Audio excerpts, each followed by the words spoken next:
Hello friends, कैसे हैं आप। I am back with another video. और ये जो वीडियो है बहुत ही इंपॉर्टेंट है क्योंकि इसमें मैं बात करने वाला हूँ basic rules of debit and credit, जो बहुत इंपॉर्टेंट है स्पेशली उन बच्चों के लिए जो अकाउंटिंग उनका एक सब्जेक्ट है। ठीक है, क्योंकि अकाउंटिंग में अगर आपको basic rules debit and credit के क्लियर नहीं है तो बहुत दिक्कत हो सकती है। ठीक है, तो इसलिए ये वीडियो आपको पूरी देखनी है ताकि आपका जो कॉन्सेप्ट है डेबिट एंड क्रेडिट का स्ट्रांग हो जाए, कभी भी आपको आगे तक कोई दिक्कत ना आए। अब सबसे पहली बात, जब हम बात करते हैं rules of debit and credit तो हमारे पास दो अप्रोचेस हैं जिनको यूज करके हम डेबिट एंड क्रेडिट अकाउंटिंग कर सकते हैं। ठीक है, आज की जो हमारी वीडियो है वो है बेस्ड ऑन क्लासिकल अप्रोच। ठीक है, दूसरी होती है मॉडर्न अप्रोच। जो सेकंड अप्रोच है उसकी मैं बात करूंगा दूसरी वीडियो के अंदर। ठीक है, तो आप चेक कर लेना। तो अभी हम बात करते हैं classical approach of debit and credit.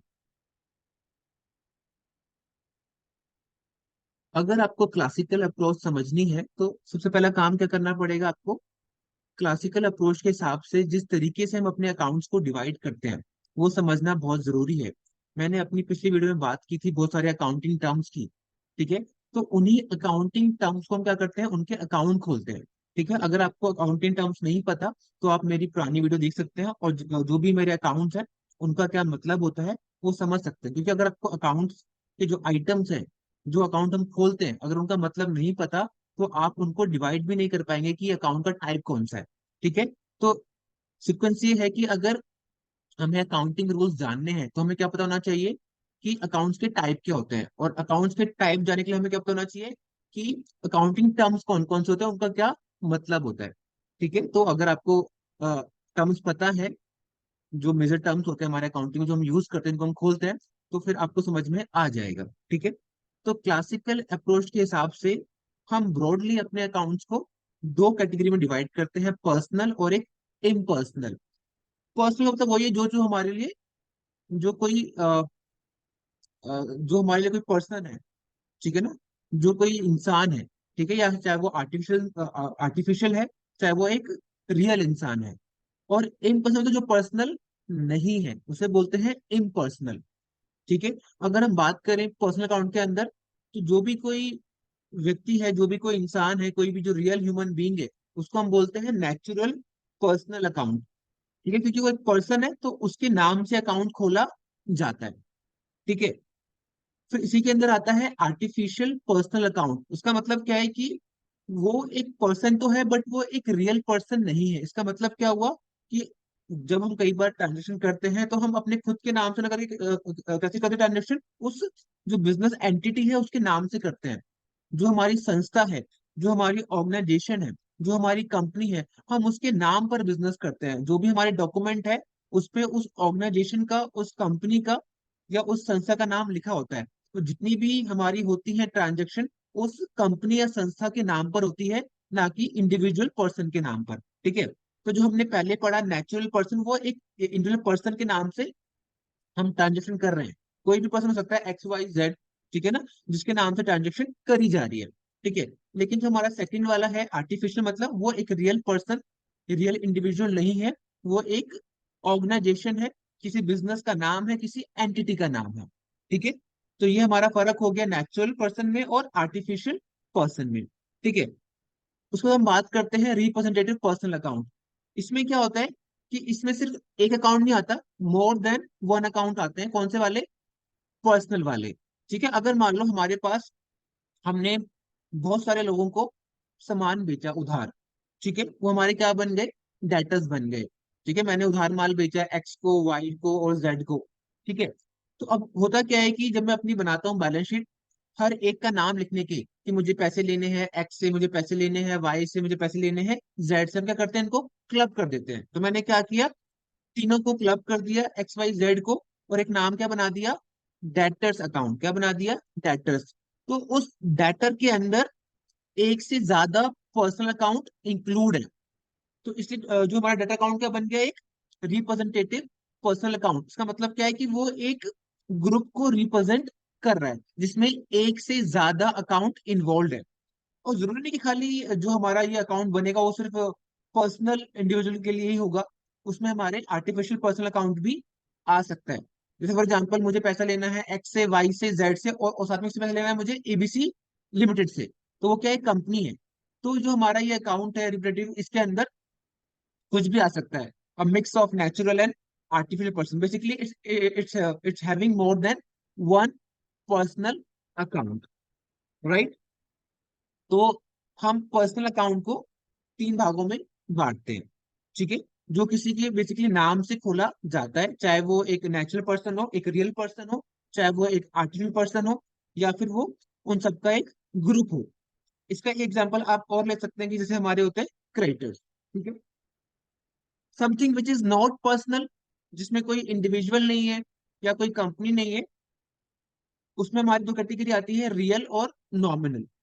Real क्या है? जो भी चीजें हमारे सामने रियल है, जैसे कैश है वो एक रियल चीज है, हमारे सामने फर्नीचर है वो एक रियल चीज है, समझ लो आप, ठीक है। और हमारे सामने मशीनरी है, हमारे सामने बिल्डिंग है, ठीक है। These are the real things, ठीक है। तो जितने भी आइटम्स है हमारे, इनका रियल अकाउंट ही ओपन किया जाएगा, ठीक है। अब हमारे पास आता है नॉमिनल अकाउंट।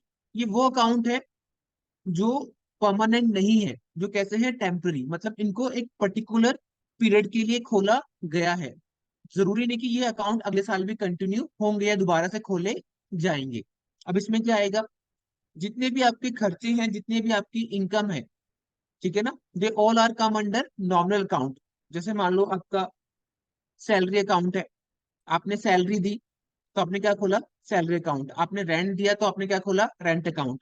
आपको इंटरेस्ट मिला बैंक से, ठीक है ना, ये आपकी इनकम है, ठीक है। तो ये क्या हो गया आपके लिए, नॉमिनल अकाउंट। आपकी सेल्स हुई तो सेल्स आपका क्या है, रेवेन्यू, ये कैसा अकाउंट है, नॉमिनल।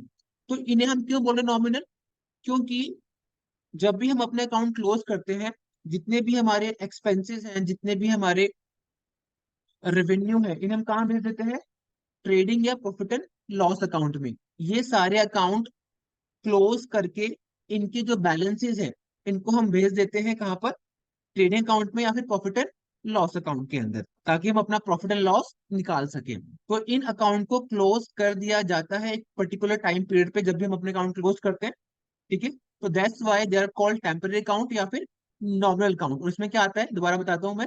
इसमें आते हैं हमारे एक्सपेंसेस और हमारे पास क्या आते हैं, हमारे रेवेन्यू, ठीक है। बात समझ में आ रही है? तो बेसिकली ये हमारे नॉमिनल अकाउंट होते हैं। आगे हम थोड़े और एग्जांपल देख सकते हैं नेक्स्ट स्लाइड के अंदर। जैसे मैंने बात करी थी यहाँ पर पर्सनल अकाउंट के अंदर, क्या आता है हमारे पास, नेचुरल पर्सन अकाउंट। तो कौन हो सकता है, कोई भी है, राम, श्याम, अक्षय, शाहरुख, जॉन, एक्सेट्रा। तो जब भी किसी के नाम से अकाउंट खोलते हैं, जिसको हमने सामान बेचा है या जिससे हमने सामान खरीदा है, जब उसका अकाउंट खुलता है, तो हम क्या बोलते हैं, वो कैसा अकाउंट है, एक पर्सनल अकाउंट है। अगर हम बात करें इसकी सब कैटेगरी क्या बनेगी, नेचुरल पर्सनल अकाउंट, ठीक है।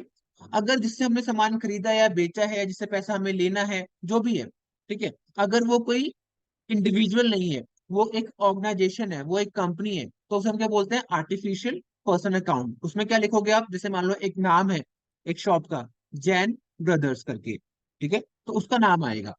या फिर कोई नाम है शर्मा इलेक्ट्रॉनिक्स, तो उसका नाम आएगा। या आपने किसी कंपनी सामान खरीदा, क्या नाम आएगा, टाटा कंपनी। तो इस तरीके से हम बोलते हैं आर्टिफिशियल पर्सन अकाउंट। अगर हम क्लब कर देते हैं, ठीक है ना, एक से ज्यादा पर्सनल अकाउंट को, तो बन जाता है रिप्रेजेंटेटिव। क्या कर रहा है, वो रिप्रेजेंट कर रहा है बहुत सारे पर्सनल अकाउंट्स को। तो उसमें क्या क्या एग्जांपल आ गए हमारे पास, डेटर्स एंड क्रेडिटर्स। क्योंकि डेटर्स का मतलब क्या है कि इसमें एक से ज्यादा डेटर्स हैं, कोई भी सकता है, X Y Z A B C D, ठीक है, जिनसे हमें पैसा लेना है।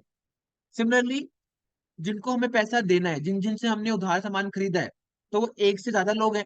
अब क्या हो सकता है, वो एक नेचुरल पर्सन हो, साथ में उसमें कोई आर्टिफिशियल पर्सन भी हो सकता है। तो जब एक से ज्यादा हमारे पास होते हैं पर्सनल अकाउंट, उनको हम जब क्लब कर देते हैं, तो बन जाता है हमारा रिप्रेजेंटेटिव पर्सनल अकाउंट। तो उनके नाम हो सकते हैं जैसे डेटर्स या फिर क्रेडिटर्स, एक्सेट्रा। अगर हम बात करें रियल अकाउंट की, तो मैंने बताया जो भी हमारी चीजें फिजिकल फॉर्म में होती है, जिनको हम देख सकते हैं, टच कर सकते हैं, उन्हें हम बोल देते हैं रियल अकाउंट। जैसे बिल्डिंग है, कैश है, फर्नीचर है, एक्सेट्रा, ठीक है। आपको यहाँ पे एक बात बताता हूँ बड़ी इंपॉर्टेंट, जैसे आप कई बार हो सकते हैं कंफ्यूज, जैसे बैंक अकाउंट है, अब वो कहाँ पर आएगा। अगर आप गैस करें तो जो बैंक अकाउंट है बेसिकली वो किसी के नाम पे खुलता है। या तो वो खुलेगा बिजनेसमैन के नाम से, तो वो होगा एक नेचुरल पर्सन। ठीक है। अगर वो बैंक अकाउंट खुलेगा किसी बिजनेस के नाम पर या कंपनी के नाम पे, तब भी हो जाएगा वो आर्टिफिशियल पर्सन अकाउंट। ठीक है। तो जब भी बैंक अकाउंट की बात आएगी तो उसे आप कहाँ डालेंगे? आप उसे डालेंगे पर्सनल अकाउंट में। ठीक है। अब बात करते हैं नॉमिनल अकाउंट की। तो इसमें आता है आपके परचेजेस, ठीक है, आपकी सेल्स, आपका सैलरी, रेंट, जो भी आपके इनकम है या रेवेन्यू है, खर्चे हैं, सब किसमें आएंगे? नॉमिनल अकाउंट के अंदर आएंगे। ठीक है। आई होप इतना आपको क्लियर हुआ होगा। अभी हम और समझेंगे एक एग्जाम्पल के थ्रू, आगे चलते हैं। उससे पहले आपको समझना पड़ेगा रूल्स क्या कहते हैं। रूल्स कहते हैं कि अगर ये पर्सनल अकाउंट है, क्या है? पर्सनल अकाउंट, तो आप क्या करेंगे? Debit the receiver, credit the giver. आपको पता है कि भाई जो पर्सनल अकाउंट है उसमें क्या आएगा? एक पर्सन आएगा, चाहे वो आर्टिफिशियल है, ठीक है, चाहे वो एक रियल नेचुरल इंसान है। तो अगर वो रिसीवर है तो उसे डेबिट करो, अगर वो गिवर है तो क्या करो? उसको क्रेडिट करो। ये रूल ध्यान में रखना है। अगर वो एक पर्सनल अकाउंट है तो क्या करेंगे? अगर वो रिसीव कर रहा है तो क्या करेंगे? उसको हम डेबिट। अगर क्या कर रहा है, वो दे रहा है, तो क्या करेंगे? उसको हम क्रेडिट। जैसे मैंने बोला कि भाई कोई अकाउंट है हमारे पास, ठीक है ना, कोई ए है, ठीक है ना, तो जो ए है, मिस्टर ए है, वो रिसीव कर रहा है या फिर वो दे रहा है, ये हमें देखना पड़ेगा। अगर वो रिसीव कर रहा है तो उसे डेबिट करेंगे, ठीक है। अगर वो गिवर है तो क्या करेंगे? उसको हम क्रेडिट। ठीक है। अब बात करते हैं रियल की। रियल में क्या है? रियल जो मैंने बोला, जिनको हम देख सकते हैं, टच कर सकते हैं, जैसे कैश है, ठीक है। तो जैसे कैश है, अगर वो आ रहा है बिजनेस के अंदर तो क्या करेंगे? उसको हम डेबिट। ठीक है। लेकिन अगर क्रेडिट वर्ड गोज आउट, अगर कैश जा रहा है तो क्या करेंगे? उसको हम क्रेडिट। तो ये सब सेम चीज आपकी इम्प्लीमेंट होगी या फॉलो होगी बाकी सारे रियल आइटम्स के ऊपर। जैसे बिल्डिंग है, फर्नीचर है, मशीनरी है, जो भी रियल में आता है, उसमें ये वाला रूल फॉलो किया जाएगा। कौन सा वाला? Debit word comes in, credit word goes out. ठीक है ना। तीसरी बात, नॉमिनल, ये बहुत सिंपल है। जितने भी एक्सपेंस होते हैं उन्हें क्या करेंगे हम? डेबिट। जितने भी हमारे पास लॉस होते हैं, ठीक है, लॉस और जो खर्चे हैं हमारे, उन्हें क्या करेंगे हम? डेबिट। जैसे सैलरी है, क्या करोगे? डेबिट। रेंट दे रहे हो तो क्या करोगे? डेबिट। हाँ, अगर बाई चांस आपको रेंट मिल रहा है तो रेंट आपकी क्या हो जाएगी? इनकम। तो क्या करोगे? उसको क्रेडिट। ठीक है। मान लो आपको कमीशन मिलता है, वो क्या है? आपकी इनकम। तो क्या करोगे? उसको क्रेडिट। ठीक है। आपको कोई फायदा हो गया कुछ बेचने से, तो उसे करोगे आप क्रेडिट। तो बेसिकली आपका पहला काम क्या है? आपका पहला काम ये है पता करना कि जो भी ट्रांजैक्शन हुई है, ठीक है, उसमें कौन से अकाउंट इन्वॉल्व है। ठीक है ना। हर ट्रांजैक्शन में कम से कम दो अकाउंट तो इन्वॉल्व होंगे ही होंगे, क्योंकि हम बात करते हैं डबल एंट्री सिस्टम की, इसमें डेबिट और क्या है? क्रेडिट है। तो आपका पहला काम क्या है? पता करना कि भाई ये जो अकाउंट इन्वॉल्व है ट्रांजैक्शन के अंदर, वो कौन कौन से अकाउंट है। आपका पहला काम ये रहेगा। सेकंड काम क्या रहेगा आपका? आप पता कीजिए जो अकाउंट इन्वॉल्व है वो पर्सनल है, वो रियल है, या फिर वो नॉमिनल है। आपने पता कर लिया। अब थर्ड काम क्या है आपका? तो पता करो जो पर्सनल अकाउंट है वो रिसीवर है या गिवर है। ठीक है। अगर आपका अकाउंट रियल है तो पता करो कि वो आ रहा है या फिर वो जा रहा है। अगर वो एक नॉमिनल अकाउंट है तो पता करो कि वो एक एक्सपेंस है या लॉस है, या वो इनकम है या फिर वो गेन है। तो आपको ये तीन स्टेप फॉलो करने पड़ेंगे, ठीक है, अपने डेबिट और क्रेडिट पर पहुंचने के लिए। ठीक है। ये कोई बड़ा लंबा प्रोसेस नहीं है, जब आप प्रैक्टिस करेंगे तो आपके लिए ये बहुत नॉर्मल रूटीन बन जाएगा। ठीक है। तो जब भी आप स्टार्टिंग में क्वेश्चन करें, हमेशा अपने सामने रूल्स को रख लें। ये नहीं कि आपको एक दिन में ही याद हो जाएंगे सारे रूल्स। ठीक है। आप अपने सामने रखें और क्वेश्चंस करें तो इजी रहेगा, जैसे अभी हम करने वाले हैं। चलिए आगे। अब हमारे पास एक ट्रांजेक्शन है, purchase goods from Naman for cash rupees 40,000। हमने नमन से क्या किया? हमने 40,000 के गुड्स खरीदे। मैंने आपको बताया था जब भी हम गुड्स खरीदते हैं तो हम कौन सा अकाउंट ओपन करते हैं? Purchase account. तो अकाउंट हमारे पास क्या आ गया? परचेज अकाउंट आ गया। ठीक है। दूसरा का अकाउंट कौन सा आ गया? कैश, जो हम बदले में दे रहे हैं। तो इसके अंदर दो अकाउंट इन्वॉल्व है। परचेजेस, जो हमने गुड्स परचेज किए, दूसरा जो हमने बदले में कैश दिया। तो इसके अंदर हमारे पास दो अकाउंट इन्वॉल्व है, परचेजेस और कैश। आपके माइंड में एक पॉइंट आ सकता है कि भाई नमन अकाउंट क्यों नहीं आया।